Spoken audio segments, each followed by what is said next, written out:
Isang magandang araw po sa inyo pong lahat. Salamat po at narito po tayo sa pag-aaral ng salita ng Diyos. Ano po? The most important exam. Siguro kinabahan na tayo nung tayo mga estudyante pa sa mga exam. Ano po bang pinakamabigat na subject na ating kinuha, no? At nag-exam tayo. Pero sa harapan po ng Diyos ay meron po mga eksaminasyon. Dahil alam niya ang ating puso. Ano po? Alam niya at batid niya ang ating puso. Kaya sa 2 Corinthians 13 verse number 5 ay mababasa po natin ang ating pangunahing talata. Ano pong sabi po sa 13 verse number 5? Ano po? 13 verse number 5. Sabi rito, siyasatin ninyo ang inyong mga sarili kung kayo'y nasa pananampalataya. Subukin ninyo ang inyong mga sarili. Hindi ba ninyo nalaman na si Jesucristo ay nasa inyo, malibang kayo'y nabigo sa pagsubok?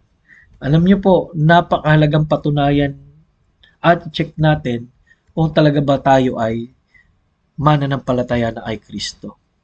Yung buhay ay number 1. Ano po? Yung buhay. Ang buhay ng Kristiyano. Ano po? So, am I living like a Christian? So, kamusta po yung ating lifestyle? Yun ang tinatanong dito. Dahil po, pag binasa niyo po ang 1 John chapter 1 verse 5 and 7, 1 John chapter 1 verse 5 and 7, o 5 to 7, this then is the message we have heard of him, and declare unto you that God is light, and in him is no darkness at all. If we say that we have fellowship with him, and walk in darkness, we lie, and do not the truth. But if we walk in the light, as he is in the light, we have fellowship with one another, and the blood of Jesus Christ, his Son, cleanseth us from all sin. Thank you po na naglinis sa atin ang dugo sa lahat ng sumampalataya. May dalawang klaseng buhay, nasa dilim o nasa liwanag. Ano po bang liwanag? Pag sinabi pong liwanag kay Kristo, pag sinabi pong liwanag, tama, nararapat sa salita ng Diyos. Pag sinabi pong liwanag po ay hindi na katulad natin. Pag sinabing dilim, nasa kapangyarihan pa ni Satanas at nasa kapangyarihan ng pagkaamali. Ano po, wala pang pagpipigil, wala pang spirito ng Diyos. Kaya ang tanong po ay sa atin po ngayon, ano, kamusta po? Nakikita na po ba natin ang liwanag ni Kristo sa ating buhay? Question 2. Am I obeying like a Christian? Kasi po, alam niyo po, ang ibig sabihin po ng Christian ay tagasunod ni Kristo. Ano po? At alam niyo po, kilalang-kilala po sa pag-disobey ay yung wala pa sa Panginoon. Kaya po, number 1 na kailangan natin sinusunod ang salita ng Diyos. Nawa, nagbabasa tayo ng salita. Ano po? Okay. Kasi technically po, wala na po tayo ibang dapat sundin. Ano po? So, ang sabi nga ho ng Biblia sa Psalms, ano po? Ang salita mo'y ilawan sa aking landas. Ano po? Malinaw po doon. Number 2 o number 3, am I practicing like a Christian? Basahin ko na po yung kakaibat din na verse sa 1 John chapter 3 verse 7 to 10. Ano po? 3 verse 7 to 10.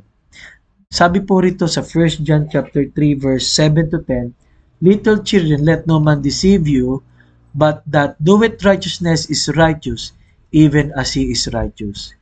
He that committeth sin is of the devil, for the devil sinned from the beginning.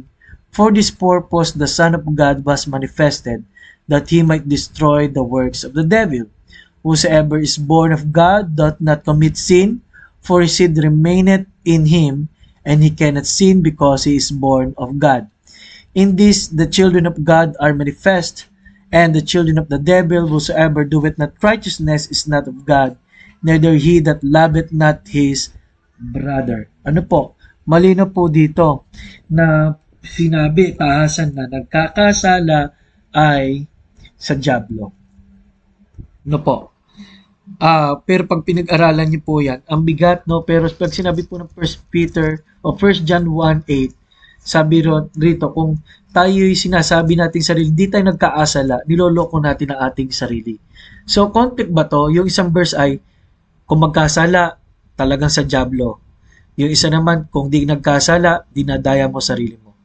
Ibig sabihin po nito, hindi tayo magiging perfect. Pero ang verse number 8, O ang verse number 6 ay isang clue po dyan. Whoso abideth in him, sinneth not.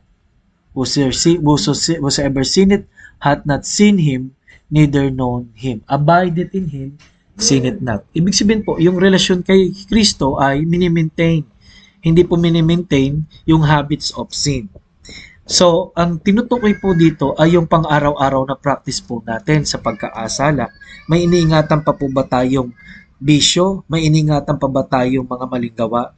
Pag ganyan po, sinyalis po yan nang wala pa kay Kristo.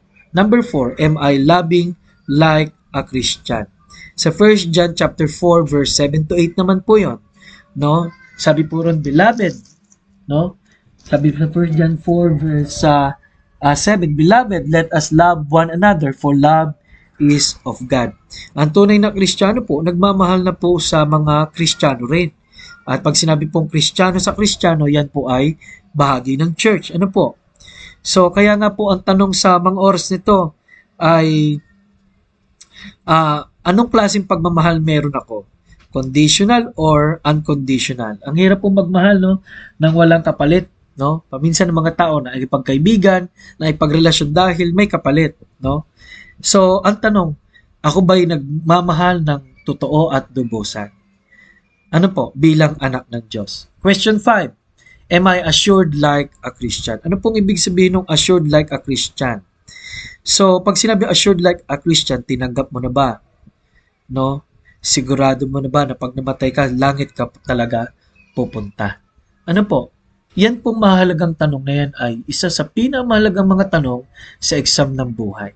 Kaya mga minamahal, nawa po, tiyak, sigurado na natin. Lord, thank you po sa katotohanan na amin pong natutunan. Thank you, Lord. Nawa kami pang noon ay magpatuloy na mag-abide sa iyo sa liwanag mo. Sa pangalan ni Jesus. Amen. Ito po si Pastor Paul Borhang nagsasabing kailangan natin ng Panginoon.